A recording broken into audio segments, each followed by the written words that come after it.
Coming up on WFMJ Weekend Today, crews continue to clean up an oil leak in Boardman stemming from a malfunctioning transformer.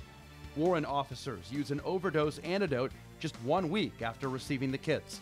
And what's being done in one part of the country to stop the alarming rate of honeybees dying off. Jennifer Brindisi, Derek Steyer, Jasmine Monroe, and Andrew DePaulo. This is WFMJ Weekend Today. Well, good Saturday morning to you and welcome to WFMJ Weekend Today. He's hit rock bottom, but he's working his way back. The lessons Maurice Claret has learned in prison and how he's using them to help others. And it's shaping up to be a pretty nice weekend for outdoor activities. Andrew DePaulo is back with his full forecast. He was gone for a few weeks, but he's back here this morning. We'll have his forecast in just a little bit, but first let's get to the news topping your headlines. A malfunctioning transformer in Boardman leads to a mineral oil leak. Matt Stone has the latest, including what's being done to clean up the oil and if it poses any hazards to people living in that area. I came home and there was quite a few people here. When you get the Ohio Department of Natural Resources and the EPA, you get a little concerned. Craig Weaver found an oil slick on the creek next to his Boardman home a few days ago. It all started after a storm hit the area Monday and caused a transformer in back of Joann Fabrics to malfunction. 260 gallons of mineral oil leaked into a drain, which empties into a Boardman neighborhood just north of 224. Since then, First Energy hired a cleanup crew to put up booms all along the waterway and in small ponds to get rid of the oil. There are devices that literally skim any oil that's on the water off that. If need be, we would go in and scrape off any contaminated soil along the edges of the waterways that are affected as well. We would monitor it to see if there were any other remedial actions that would need to be taken. The water and oil was tested for PCBs, and fortunately none were found. People who live along the draining ditch and ponds say they are worried about the wildlife that now no longer seems to be around. We have all kinds of wildlife here, and it was just beautiful, and today, nothing. They had caged up a couple geese that had a lot of oil on it, and they were taking care of it in their own way. I mean, they were being very humane, I should say, or whatever. They were cleaning them off and setting them free. First Energy confirms that some ducks did not survive being covered with oil, but some geese were able to be cleaned without harm. Even though the spill happened a few days ago, you can still see a lot of the rainbow effect color of the oil on top of the water. But Ohio Edison believes they can have all this cleaned up by the early part of next week. Reporting from Boardman Township, I'm Matt Stone with more local news. We want to warn you the images in our next story may be disturbing to some. It involves animal abuse and what local humane agents say is one of the most extreme cases of neglect they've ever seen. Boardman police responding to an unrelated incident at a Crestline home first became concerned about this dog and called for assistance from Animal Charity. Humane agents found the dog, who had lost all its fur, sitting in a pile of its own skin with nails so long they were cutting into her paws. It was very painful for her to be touched. Plus, I think she was afraid, but her skin's pretty much just like peeling off her body. The case is still under investigation by Boardman police. Well, 2 people are in custody now for a shooting near YSU. U.S. Marshals tracked down 33-year-old Eugenia Hall and 58-year-old Thomas Hall. According to witnesses, Eugenia is suspected to have shot 50-year-old Larry Robinson on the corner of Elm and Madison Wednesday evening. Her husband Thomas was driving, apparently. The couple is currently in a Pittsburgh jail awaiting extradition. Robinson remains in critical condition. 2 men are charged for alleged drug activity after Warren police shut down Atlantic Beverages. 50-year-old Mohammed Mike Nassar of Warren and 49-year-old Juday Nassar of Akron were arraigned Friday on drug possession charges. Closing the store is part of the city's Operation Cleanup, which will be targeting problem spots in the city this summer. Authorities allege that controlled prescription drugs like oxycodone were purchased over the counter at the store. It's been 1 week since Warren police received a drug antidote known as Narcan, and last night their training was already called to the test. Sergeant Greg Coleman was called to Jackson Street for a possible drug overdose. When he arrived, he says the 60-year-old male wasn't breathing. Coleman retrieved the Narcan kit from his cruiser and administered the antidote before medics arrived. Within a minute, he started breathing deep breaths, but he was still unresponsive. And within 5 minutes, right when EMT arrived, he started to wake up and show signs that he was coming around. Coleman says it wasn't long after that the individual was able to walk himself out of the house and to the ambulance. Well, a restaurant in Newcastle was evacuated Friday afternoon when flames broke out. Fire crews arrived at the Hugger Mugger restaurant along Elwood Road to find flames shooting from the back of the building. The Shenango Township Fire Chief says the managers and employees there had the building evacuated before they arrived. No one was hurt, fortunately. Investigators believe the fire did begin near the freezer. Some high heat caught fans' attention at Great American Ballpark in Cincinnati last night. A fire broke out in one of the smokestacks in the outfield bleachers. The stacks are used to launch fireworks whenever a player on the Cincinnati Reds team hits a home run. Firefighters were quick to the scene to extinguish the flames. The game went on uninterrupted. 3 victims have been identified in the crash of a military chopper in Nepal. The U.S. Marine helicopter was carrying 6 Marines and 2 local soldiers. The aircraft was found in pieces after disappearing earlier in the week while on an earthquake relief mission. One official said there are no chances of survivors. The 3 recovered bodies were identified as Marine Sergeant Ward Johnson, Corporal Jason Hugg, and the pilot, Krs Norgan. Convicted Boston Marathon bomber Dzhokhar Tsarnaev was sentenced to death by a federal jury on Friday. The death sentence was the first handed down by a jury in a federal terrorism case since before the 9/11 attacks in 2001. Tsarnaev's next destination will be a cell on death row in Terre Haute, Indiana. In a long-standing Hollywood tradition, blues great B.B. King was honored on Friday. King died Thursday night at his Las Vegas home. Flowers were placed on his star on the Hollywood Walk of Fame. Some fans came to the spot to remember the iconic musician. King suffered from diabetes and had been in declining health. He was 89 years old.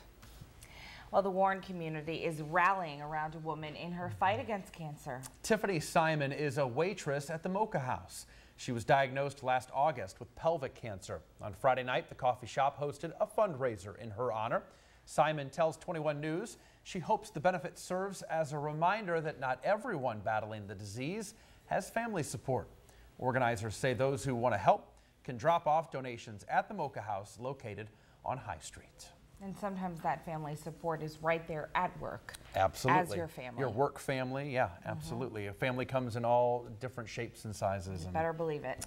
And part of our family is back. Absolutely. Hey, great to have. Look who's there. Long lost cousin Eddie. Andrew DePaulo. What'd you bring for us, Andrew?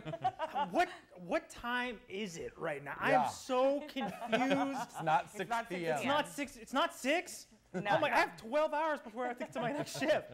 Why am I here? No, Hey, it's good to well, be you're back. here because you're here for the weather, and we're glad to have you back. Thank What's you. it looking like today? Well, scattered showers and thunderstorms are going to be the call for today, and that's going to be pretty much the call for the whole weekend. Right now, outside, 422 in Niles, our LTI traffic jam. You can see those wet roads as the sun starts to rise officially. The sun will rise right after 6 o'clock, but like I mentioned, that'll be the call throughout the whole weekend. Right now, just some more moderate rain pushing through portions of Mahoning, pushing into Lawrence County. You can see those more moderate rain amounts into central portions along 224. Some of these actually had some thunderstorms and some lightning associated with them, so that's going to be pretty much the call throughout the day. Things are going to be scattered, though. We're going to be right under this area of low pressure in this cold front. This stationary front's going to move slightly, and because of that, we're pretty much going to see the same conditions throughout, not today, tomorrow, but into Monday as well. After Tuesday, though, it gets much better. Take a look at the next 48 hours. Like I mentioned, things will just be scattered. If you have plans outside, you might want to move them. If your plans outside, rather, you might want to move them inside. Other than that, you might be able to get out in the grill things, run back inside. Not a total washout for today. Other than that, we're going to give the same call. Scattered showers and storms, mostly cloudy throughout the rest of today and into tomorrow. A little more sun into tomorrow and Monday as well, and then cloudy skies will decrease into Tuesday and mostly sunny conditions into Wednesday. Temperatures right now very warm, 66 in Boardman, 67 in Columbiana.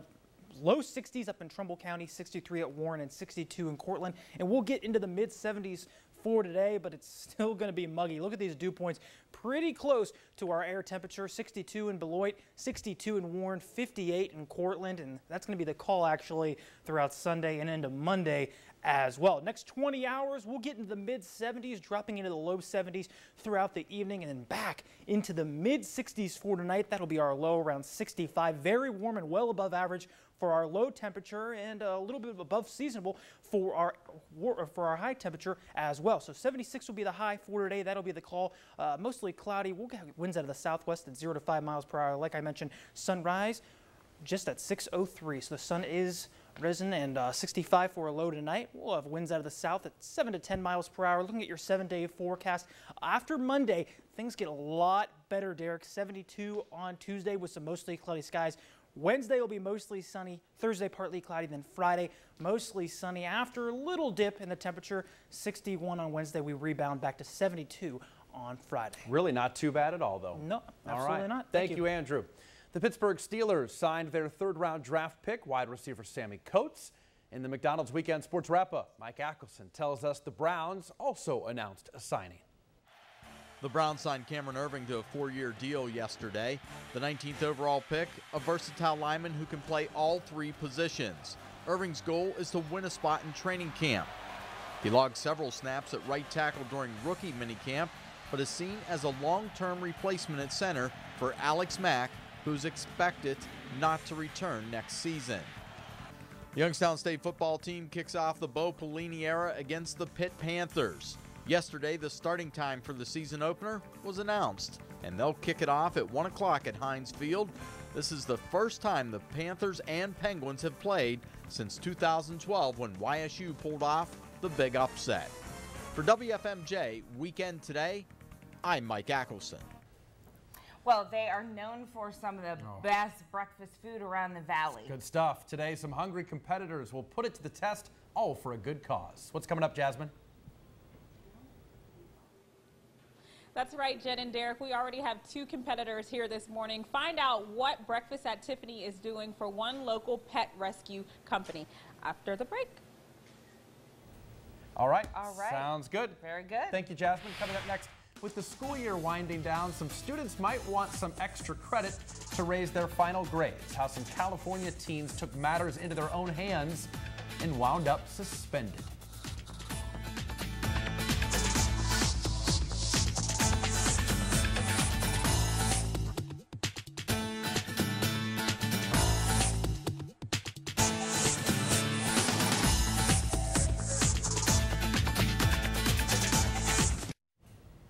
One student was arrested and 3 others suspended at a California high school. The teens are accused of hacking into a computer system and changing grades. Melinda Meza has the story.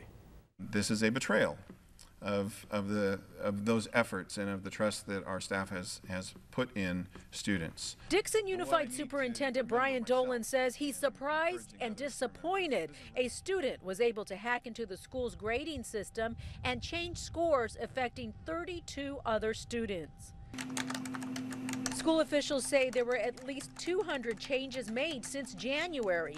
18-year-old Juan Ambrose was arrested for the crime, but has since been released from the Solano County Jail on $15,000 bail. An authorized alteration of a database, and that is a felony in California and is punishable by up to imprisonment and a fine. He was a pretty smart kid in school, so I'm shocked that he would do that. Students are still being interviewed regarding their roles and knowledge in the grade changes. The superintendent says it's taking some time because parents are requiring to be present during the questioning.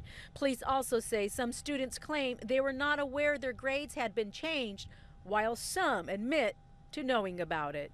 There was nothing extreme that happened. It wasn't as if I had failed to turn in a major assignment. It's a strange way to say it, but pretty thoughtful and careful in terms of how changes were made. It has still not been decided if the grade changes would disqualify some seniors from graduation. It's really shocking. It's really sad. A school bus was destroyed yesterday after it caught fire in Kentucky. The bus was traveling with 50 students on board when it began smoking. They say the driver was able to pull over and evacuate the students before the engine burst into flames. The school's principal credits the older students for helping the younger kiddos get off the bus safely. Well, 2 Florida girls are in the hospital after gunmen opened fire on their school bus. 2 teenage gunmen shot into the bus. The students that were hit were taken to the hospital but are in stable condition this morning. About 24 other students were on the bus but were fortunately not hurt. Police are still searching for those shooters. Elsewhere in Florida, an unwelcome visitor made its way onto a local school's campus, causing quite a stir.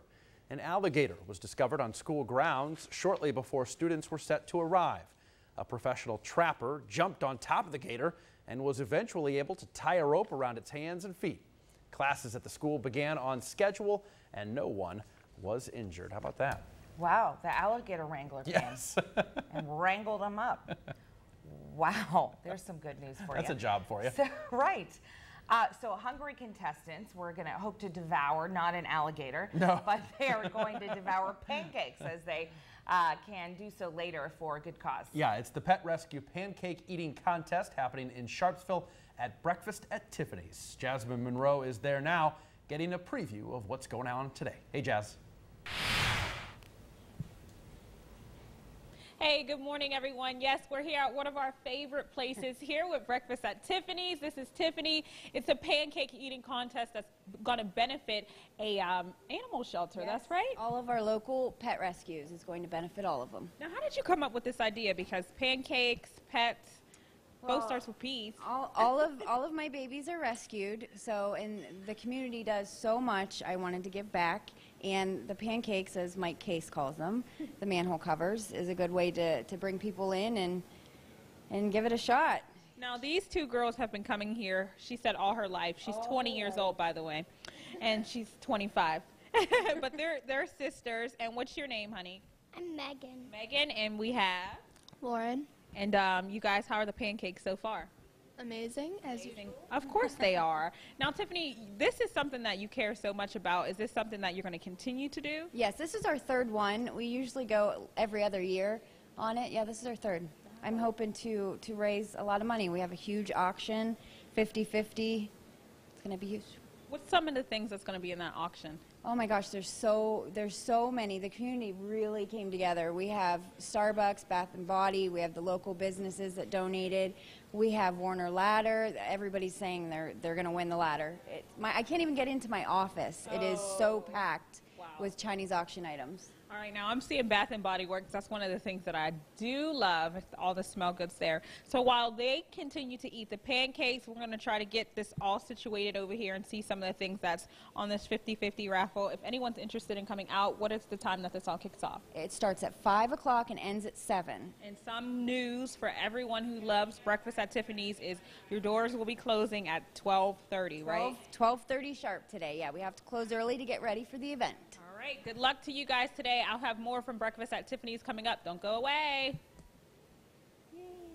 Oh, thanks, Jasmine. Looks delicious out there. What a great cause as well. And throughout the day today, you might want to get inside. Scattered showers and thunderstorms are going to be the call throughout the day. Right now, more moderate rain pushing along 224 in central Mahoning County, a little bit into northern Columbiana County, and then a little bit into Lawrence County. Here's what you need to know throughout the day today while we're watching scattered showers and storms. Also a warm up in the upper 70s Saturday afternoon. Also, it's going to be humid. I'll have a lot more details coming up in just a little bit. Back to you. Thanks, Andrew. Coming up next, it's the latest scam that's claiming victims all across the nation. A letter claiming you're eligible for a huge inheritance. But it comes with a catch. What to do if you find one of these in your mailbox. That story still ahead. Many of us have experienced it, a parent or grandparent getting a new device. The process of showing them the ropes sometimes can be frustrating on both ends. Mark Barger has more on how to overcome the senior learning curve. New technology, I can't keep up with these young people, can sometimes leave the older generation behind. I was always having to ask somebody, and sometimes it's embarrassing. I got a smartphone. It's smarter than me. Whitney Bennington teaches a computer class for seniors. Because they really felt intimidated and just out of touch. Everything from basics like introducing the on button and keyboard to playing their favorite game, Mousercise. It's fun. Teresa and Miss Janie have made strides. I had a little fear. I don't know, I thought if I pushed the wrong button, I might break the computer. It's emotional for me because I knew nothing. And that new knowledge can be empowering. I feel more independent, more confident, more sure of myself. And to them, it just opens up a whole new world. Now, Teresa and Miss Janie are enjoying being connected through technology. I got lots and lots of pictures of my flowers and my grandchildren. I searched for a chocolate cake recipe and it came right up. If you're teaching a loved one who isn't familiar with the tech world, be patient, keep smiling, and tell them it's okay to mess up. Keep it simple and resist the urge to do it for them. Let them do it and talk them through it. To bring an older generation into the modern world. Mark Barker, NBC News. It's graduation season and wedding season isn't far behind. To kick off the migration of grads and newlyweds, May is National Moving Month.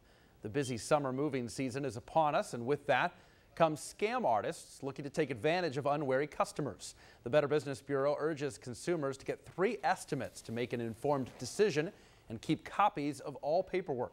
They also encourage movers to take valuables with you, not with the movers.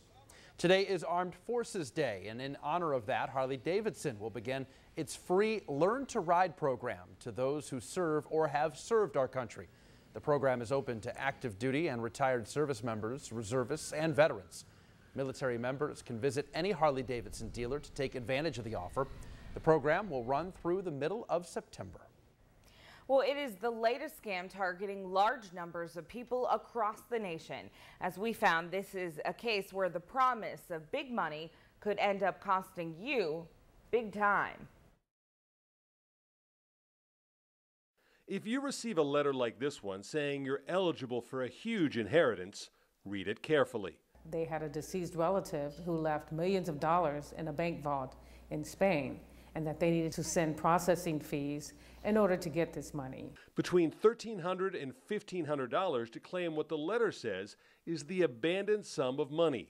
Some victims sent that money and realized the hard way that they had been scammed. They checked with other relatives and no one had heard of them. They checked with their attorney and they were told that this scam is all over the internet. In fact, federal officials say hundreds have fallen victim to the phony inheritance scheme. Something like that would be extremely rare. If you get a letter like that, you're probably the victim of a slick con artist. Postal inspectors have some simple advice. Legitimate law firms who have been appointed to distribute actual funds such as this would never ask for fees, would never contact you with a simple letter asking for fees. Postal inspectors also recommend immediately contacting local police so they can track if there are other victims in the area. Well, honeybees, they are disappearing at an alarming rate, and the consequences could be devastating. Coming up, see the unique method being used to help try and change that. You're watching WFMJ Weekend Today.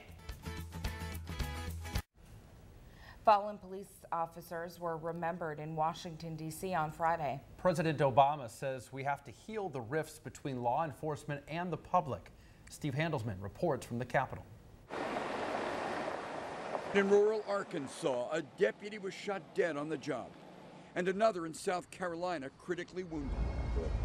No surprise to officers from across the nation who crowded the U.S. Capitol lawn today for the annual memorial service for cops killed in the line of duty. 131 last year, fewer than in most recent years. But NYPD officer Luz Ramos and her son Jeremy were on hand. Her nephew, his cousin, is Rafael Ramos, the NYPD officer killed with his partner Wenjen Liu in December. Shot as they sat in their patrol car in Brooklyn. Tens of thousands mourned. Today, in the wake of Ferguson and Baltimore, young black suspects dead and angry citizens in the street. Jeremy worries more about his mom in the NYPD. Seeing the riots and people throwing stones at cops when all they're trying to do is keep the peace. And you think about your mom? Constantly, every day. These officers from suburban Philadelphia say their job is harder. And that's new, since Ferguson, since Staten Island, Absolutely. Baltimore. Absolutely. Negativity. Negativity, correct. Makes your job harder? Yeah, because unfortunately, most of the people that we come across are bad individuals. President Obama urged reconciliation. We can work harder as a nation to heal the rifts that still exist in some places between law enforcement and the people you risk your lives to protect. He reached out to the loved ones of cops killed last year in a nation where the bond between police and the public is strained. I'm Steve Handelsman, NBC News, Washington. The reserve deputy who was killed in the line of duty was an 11-year veteran of the Arkansas Police Force. 42-year-old Sonny Smith died while searching for a burglary suspect. Smith confronted the alleged suspect and was shot. He was later pronounced dead at a local hospital. The suspect was taken into custody and an investigation is underway. Well, the man who allegedly shot at George Zimmerman earlier this week has been arrested. Matthew Apperson turned himself in to authorities in Florida last evening. Apperson is accused of firing shots into Zimmerman's truck. He was hit in the face with glass and debris. Both men reportedly involved in a road rage altercation last fall when Apperson accused Zimmerman of trying to kill him while on the road. Police say a 3-year-old boy accidentally shot his 1-year-old sister in the face last night in Sarasota County, Florida. The kids were apparently in a car outside of a daycare while their mom was talking in the parking lot. The boy found a handgun in the car and shot his sister in the jaw. The girl was airlifted to a hospital and she is fortunately expected to recover.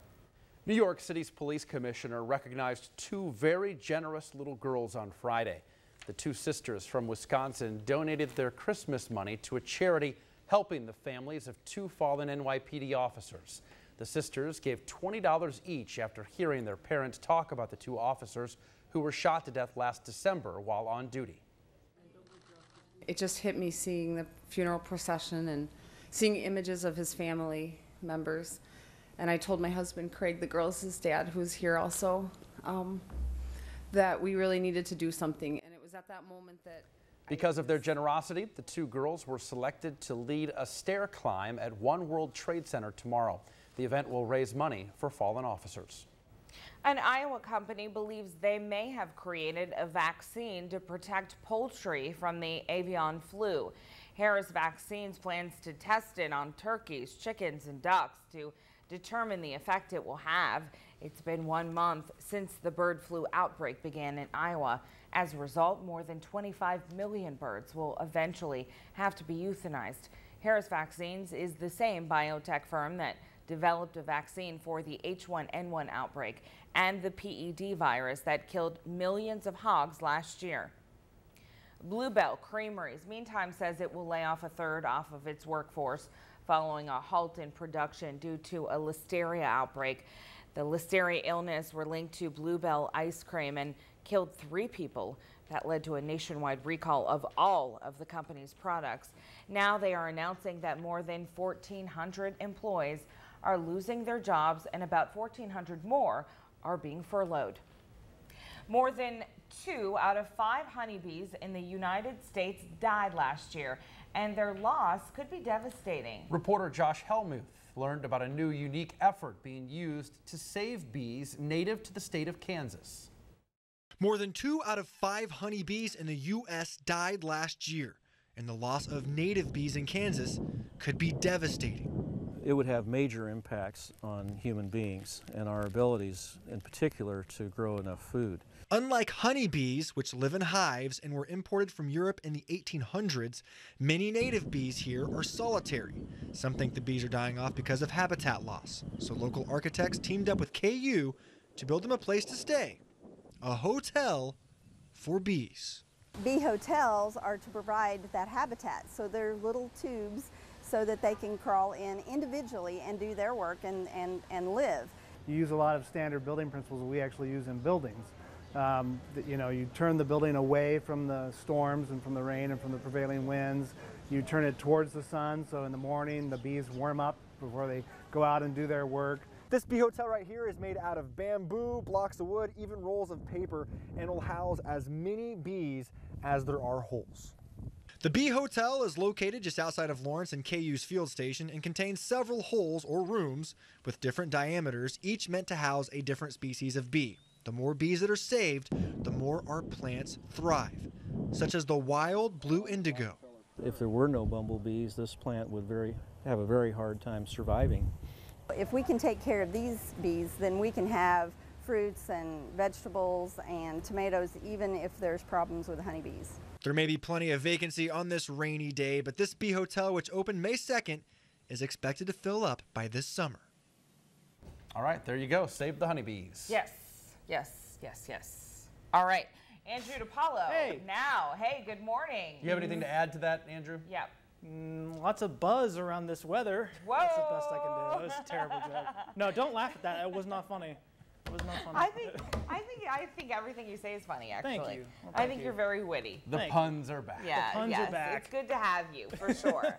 And the Saturday is shaping up to be. Is it going to be a good one? You said for cookouts. Scattered showers, thunderstorms. So it's not going to be a total washout, but you'll be able to maintain some of those outdoor activities today. Right now on our LTI traffic cam out on 224 in Boardman, you notice the wet roads, also the raindrops on our camera there. And that's going to be the call throughout the whole day. Scattered showers and storms. Lots of rain pushing through portions of northwest Ohio. Here at home, we see more moderate rain amounts.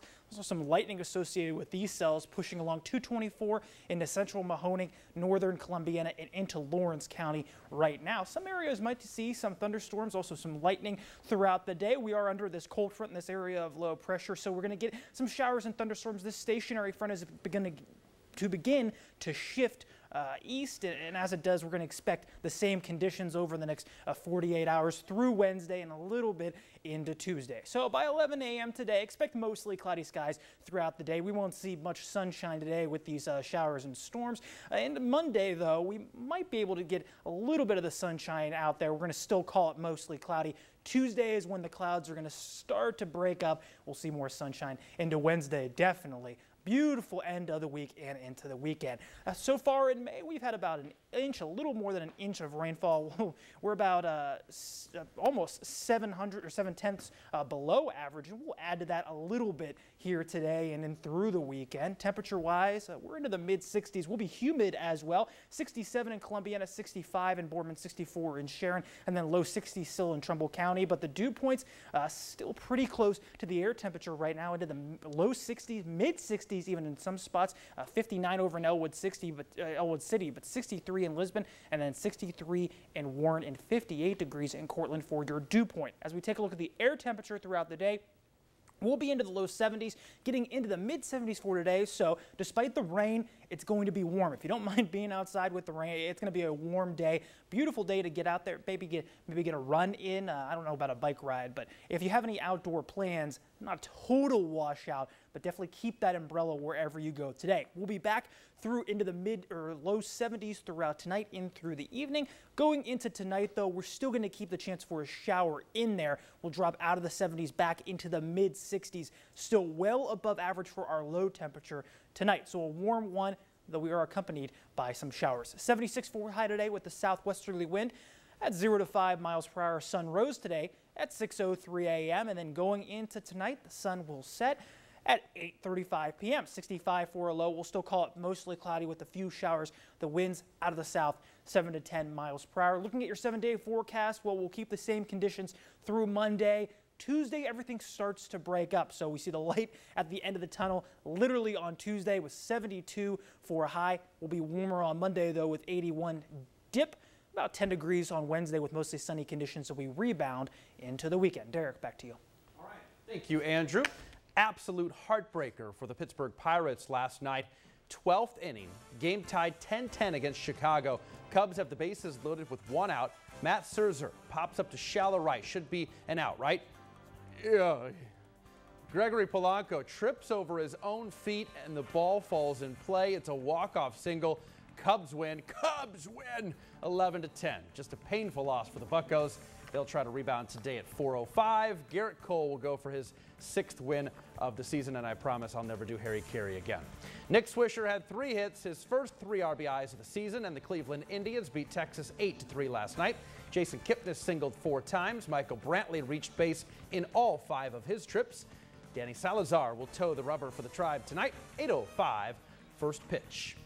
The Cleveland Cavaliers, will play Atlanta in the NBA's Eastern Conference Finals. Hawks beat the Washington Wizards 94-91 after Paul Pierce's game-tying three-pointer at the buzzer was ruled too late. Time was winding down when Pierce went into the corner, heaves up the wild three. Crowd goes nuts, thinking the game was headed to overtime. But after review, the refs said the ball didn't leave Pierce's hands in time. Hawks head to the finals for the first time since 1970. Game 1 between the Hawks and Cavs is in Atlanta on Wednesday. Coming up tonight, the 140th running of the Preakness Stakes. American Pharoah, the Kentucky Derby winner, is the race favorite, but he'll start on the rail. This year's field is made up of just 8 horses, the smallest field since 2000. Coverage begins at 2:30 on NBC Sports Network, 4:30 right here on 21 WFMJ. Coming up next, from the bottom, now back on top again, how Maurice Clarett is using lessons learned in prison to teach young people today. You don't want to miss it. You're watching WFMJ Weekend Today.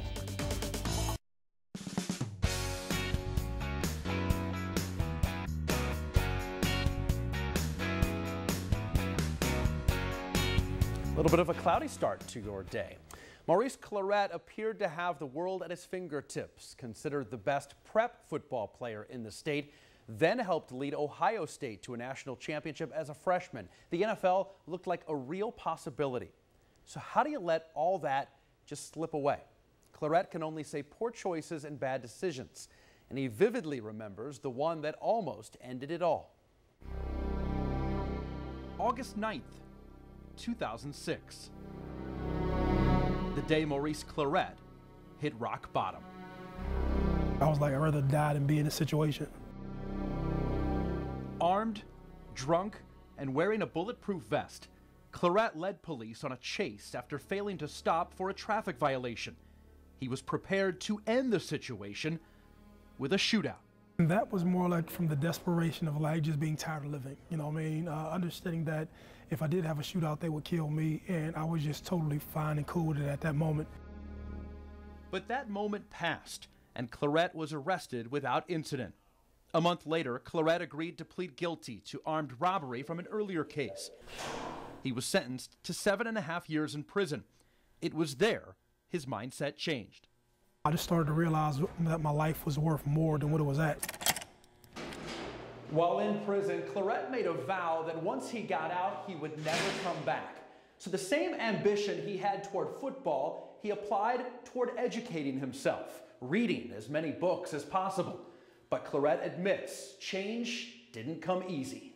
You know, you have so much bad behavior, so many bad habits that you set in place to put you in that situation, and so you're fighting like this dual mentality. And I just applied what I knew. You know, I just applied what it was that I learned, and I applied the wisdom.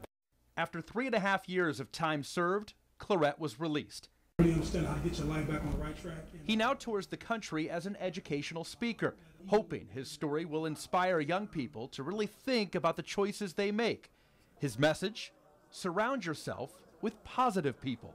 Your relationships ultimately assist you in going to where you're going, or they keep you in a space where you're miserable and deprived from a better life. While there is no more end zone for Maurice Clarett, he's still hoping to score with good grades. He's taking classes at Ohio State and wants to graduate within 2 years. When they look back to me in history, they say through all the stuff, through all the struggle, through all the strife, through all the pain, this man still came back and walked back in the face of people who thought he was over. Clarett says he takes mental health medication every day to combat depression and other issues. He says he's also at peace and really engaged in life. Clarett is in town today telling his story at the Men's Rally in the Valley event at the Covelli Center. Jen? What an impactful piece. Thanks, Derek. Later today, a number of hungry contestants will take on as many pancakes as they can to help out a good cause. It is the Pet Rescue Pancake Eating Contest at Breakfast at Tiffany's, and that is where our Jasmine Monroe is out finding out more. Hey, Jazz. Hey, Jen, guess what I did already? I already got a chance to eat some of the pancakes and the French toast and the eggs here. You can get that all here on a normal day basis, but today it's all about the pancakes. Now, there's a couple people here right now eating their regular breakfast. Yes. Breakfast at Tiffany's here in Sharpsville. This is Tiffany herself. Take a look at the Chinese auction, 50-50 raffle, all of this. This is not even half of the things that's going to be on the auction today. Tiffany, tell us all about this event and why you guys showcased it today. This is just a sneak peek of what we have. We have over 60 baskets, and we have grand prize options. We have just a huge event. We'll have tents. It's not going to rain, but we will be ready for the rain if it comes. We have tents, indoor, outdoor. We have shopping inside. It's going to be like almost like a mini mall in here with local vendors that make and create things, and just a big, big function that everyone needs to come out for. Now, can you bring your pets? I know some people are thinking that. Yes, absolutely, yes. Yes, you can bring them, and there'll be adoptable pets on site. You cannot take them home today, but yeah, they're bringing pets that need rescued. Now, you came up with this idea out of the clear blue, or what? Were you talking to someone else about it and said, yeah, that would be a good idea? No, years ago, yeah. I wanted to help the pet rescues. They do so much around here, and they don't get enough credit for it at all. And I know that when the commercial comes on TV or you're scrolling on Facebook, I can't watch it, I can't look at it. So this is my way of giving back to them. Now, do you have any pets yourself? I have 3. Yeah. Dogs, cats? Yeah, dogs, Okay, yeah, all rescues. And what's their name? Sophia Ann, Chloe Marie, and Shamrock. Chloe Marie. I like that, and Shamrock. All right, so if anyone's interested in coming out, what time does it kick off? It starts at 5 and it goes until 7, and you do not need to be present to win. We can get a hold of you and get it out to you, but we're limited on sign-ups for the pancake eating contest. Okay. So if you want to sign up, it's limited space. You need to be here at 5. All right, and that pancake eating contest will start at 5? It won't start at 5, but you need to sign up at 5. Okay. Yeah. All right, so good luck to all the pancake eaters. And just really quick, what's your address? 45 South Walnut Street, Sharpsville, PA. All right, and this is a great way for, if it's your first time to eat breakfast at Tiffany's, try the pancake. They're to die for, literally. Back to you. Everything is. The eggs, the pancakes. So good. Yeah. I usually order a little bit of everything because I don't know what I want. Breakfast is my favorite meal of the day. Me too. I love it. How about that? Yeah, that's really great. Here's a look at what's coming up on NBC's Today as you eat your breakfast. Good Saturday morning. Just ahead here on Today, there's a surprising new twist this morning in the investigation into that deadly Amtrak derailment.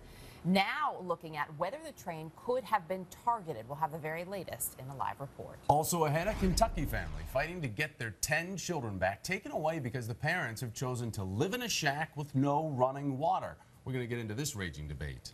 Then it's a warning for anyone who flies with children. One father's anger at what happened when an airline put his 4-year-old daughter in a seat 11 rows away from him. Okay, and admit it, you have probably dreamed of inventing that perfect product so popular you'd never have to work again. Coming up, we're going to show you just how some people have managed to get their inventions on those late-night infomercials. So before I get on the infomercial, first I have to come up with the idea. You just need an app for that. That's it. We'll work on the app. We'll have that and much more when we get started on a Saturday morning right here on Today.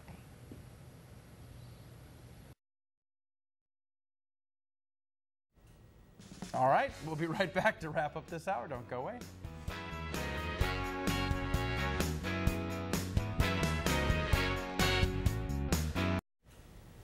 Two men are charged for alleged drug activity after Warren police shut down Atlantic Beverages. 50-year-old Mohammed Mike Nassar of Warren and 49-year-old Judah Nazer of Akron were arraigned Friday on drug possession charges. Closing the store is part of the city's Operation Cleanup, which will be targeting problem spots in the city this summer.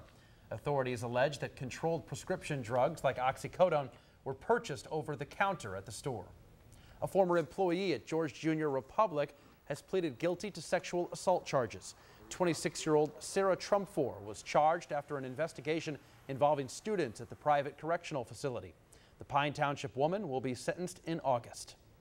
2 people are in custody for a shooting near YSU. U.S. Marshals tracked down 33-year-old Yevgenia Hall and 58-year-old Thomas Hall. According to witnesses, Yevgenia is the suspected trigger person who shot 50-year-old Larry Robinson on the corner of Elm and Madison Wednesday evening. Her husband Thomas was driving. The couple is currently in a Pittsburgh jail awaiting extradition. Robinson remains in critical condition. YSU's Stambaugh Stadium scoreboard is getting a new look. Crews went to work dismantling the scoreboard and will replace it with a new video board for the upcoming season. The new scoreboard will be 25 feet high and 35 feet wide, featuring a fully high-definition screen. The privately funded project costs between $350,000 and $400,000. Those boards are snazzy, right? Oh, they're great. Yeah. Football fans are in for a real treat. Yeah, Poland had a new one, and YSU's got a new one now, and you can always get the close-up proposals that happen on the go, right, at the games. I wonder if the excitement buzzing around the Bo Pelini hire had anything to do. Do with sure. that little extra money coming in. A little extra money coming in, for sure. Extra resources, kind of get more people. I mean, people are going to go. They're going to flock to the YSU games if they didn't already. Right. Now they are, but I think the new look helps. Kind new of attention. With the star coach. Raindrops in and out today, huh? Yeah, scattered showers, scattered storms as well. We also saw a thunderstorm early on this morning, but temperature-wise, we're going to get back into the mid-70s, 76 for a high today, a warm low tonight at 65, though it will be humid and the conditions pretty much the same throughout Sunday into Monday. All right. It's good to have you back, Andrew. Thank you. It's good to be back. Welcome. Thank you. Very happy, and we have a new gal who is joining us in the weather department. Yep, she'll start tonight at 11 because there's no 6, but you'll see her Sunday at 6 and 11 as well. She's That is, great. her name is Candace? Candace, yes. All right. Well, we would like to welcome her as well. Look forward to that tonight. Thanks, Andrew. All right, well, that wraps things up for our first hour. Went very quick. Here's a look at what's coming up at 9 o'clock. He had it all, hit rock bottom. How now he's spreading his message across the country. More now from Maurice Claret, what he learned in prison that's helping inspire young people today. We're also going to get his opinion on Bo Pelini and Jim Tressel being at the president at YSU. Plus, it is the event featuring well-known musicians to provide support for kids with special needs in the Valley. We'll find out more about the Creative Bridge Coalition's annual fundraiser happening Sunday. And a few thousand men from around the Valley will gather in Youngstown this morning. We're checking out the annual men's rally in the Valley and how you can still get involved. Thousands of men expected to be at the Covelli Center for that event. Looking forward to that and more coming up when WFMJ Weekend Today returns at 9. We'll see you then.